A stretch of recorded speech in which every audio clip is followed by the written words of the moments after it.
Alrighty. One of my favorite memories growing up was a fishing trip that I did with my brother and my dad. We took our canoe and paddled across a lake in northern Maine, and we came to a stream that ran down from the nearby hills. As we paddled up the stream, we noticed that the water dropped almost 10 degrees and became crystal clear. We came to a beaver dam, and at the beaver dam, there was a pool on the other side. Here we caught over 50 wild brook trout that day. And I don't want to emphasize just the fish that we caught, but how incredibly silent it was. There was no garbage, no old fishing line, nothing. So this is how I believe that all bodies of water should be. This past summer, we went back to that same spot. We took the same trip. And as we paddled up the stream, we noticed it was different already. The water splashing us was just as warm as the lake, and the water was a yellow color. As we came to the beaver dam, there were a few beer cans left behind, and the pool on the other side was a lot lower. We only caught 2 trout that day, and the rest were yellow perch. This is a very specific example of an epidemic that is happening throughout the nation's bodies of water. Warmer temperatures are causing loss of habitat, spread of invasive species, and destruction of the ecosystem. Hello everyone, my name is Stephen Gret, and this is my final talk on the effects of climate change on water bodies and the fish that live in them. So for my project, I chose 2 local bodies of water to fish in, the Turkey Pond behind the high school and Turkey Pond, or as many of you guys know as the docks. As far as fishing goes, Turkey Pond had much larger and much more fish. So this is a graph of Turkey Pond's length for each species that I caught. So the fish on here, I caught at least 8 of each species. Now this is a graph of the fish that I caught in Turkey Pond. As you can see, the average length was much greater for every single species that I caught. To put it in perspective, in the entire time that I spent on Turkey, I caught 13 black crappie, which is this. In a 3-hour span, just fishing off the dock on Turkey Pond, I reeled in over 30 black crappie. I did not catch a single largemouth bass over 2 pounds in Turkey, while I caught 3 over 3 pounds in Turkey. Now this poses the question that what makes Turkey so much better? The answer lies in the water quality. Turkey is very shallow, but it does have pockets of up to 20 feet deep, while Turkey's bottom is completely flat and averages around 6 to 8 feet throughout the entire pond. Being so consistently shallow, this makes Turkey Pond heat up much faster than Turkey. When I first started fishing, the average temperature that I measured was 77.4 degrees on Turkey Pond. It was 75 degrees on Turkey. For those of you who have swam at the docks, you know when you jump in off the end, you reach a point where the water becomes a lot colder right at your feet, and you swim up as fast as you can. This is because of the difference in water depth in Turkey. Turkey does not have this variance in water temperature, so it offers little relief from the stress of warming water, and allows for unwanted species to inhabit the pond. The most prevalent is Eurasian water milfoil. Milfoil is an invasive aquatic plant that was introduced in the early 1900s from ships that came from Asia. It is extremely destructive and detrimental to the health of a body of water. Milfoil is so dangerous because of how large it can grow and how the manner of spreading is very quick. A single 6-inch milfoil stem can grow to 360 square yards. It thrives in warm water exceeding 75 degrees and under 10 feet deep. This makes Turkey extremely susceptible. Milfoil, like this, blankets a pond and absorbs all the nutrients and oxygen available.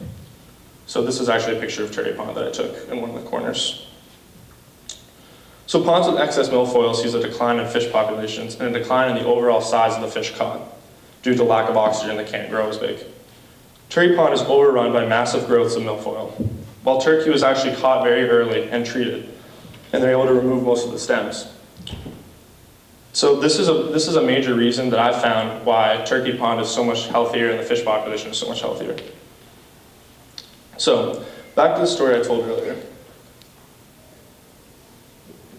So this is the favorite temperature for some of the fish that I caught, including black crappie, bluegill, largemouth bass. And as you can see, most of the temperatures top out at about 75 degrees. And I actually took those temperatures at the end of September. So this was much past the peak of temperatures during the summer. So you can imagine that the water and Turkey both reached above that 75, 77 degree mark. So for my research, I studied bodies of water in Maine. For years, Maine has had some of the healthiest lakes and ponds in the entire country, but recently they've come under threat. A study published in the Bangor Daily News found that on average across the state, Maine's water bodies had increased 1.4 degrees Celsius in the past 10 years alone. This warmer water allows for non-native species to thrive and water quality to diminish, as I found in that trout spot that I went to. It was also published that over 70 bodies of water in Maine now have reports of invasive species. So this includes zebra mussels, milfoil, largemouth bass, and they wipe out entire ecosystems. This also shows the link of how climate change not only directly warms the water, but can change an ecosystem entirely. Once introduced, these invasive species cannot be removed. They can be treated, but this is also detrimental to the other organisms that live in those ponds. So on a lighter note, I believe fishing is one of the most underappreciated pastimes. People of all socioeconomic backgrounds can enjoy it. So I set out to do a fishing day with some of the kids in my brother's grade, in 8th grade. So this is the flyer and plan that I made. I was going to teach them how to tie specific knots, but it didn't go so well. They actually made paper airplanes out of the flyers that I gave them, and you could tell they just weren't interested. I wasn't going to be able to teach them. So I actually set out to start fishing with some of my friends that hadn't been before.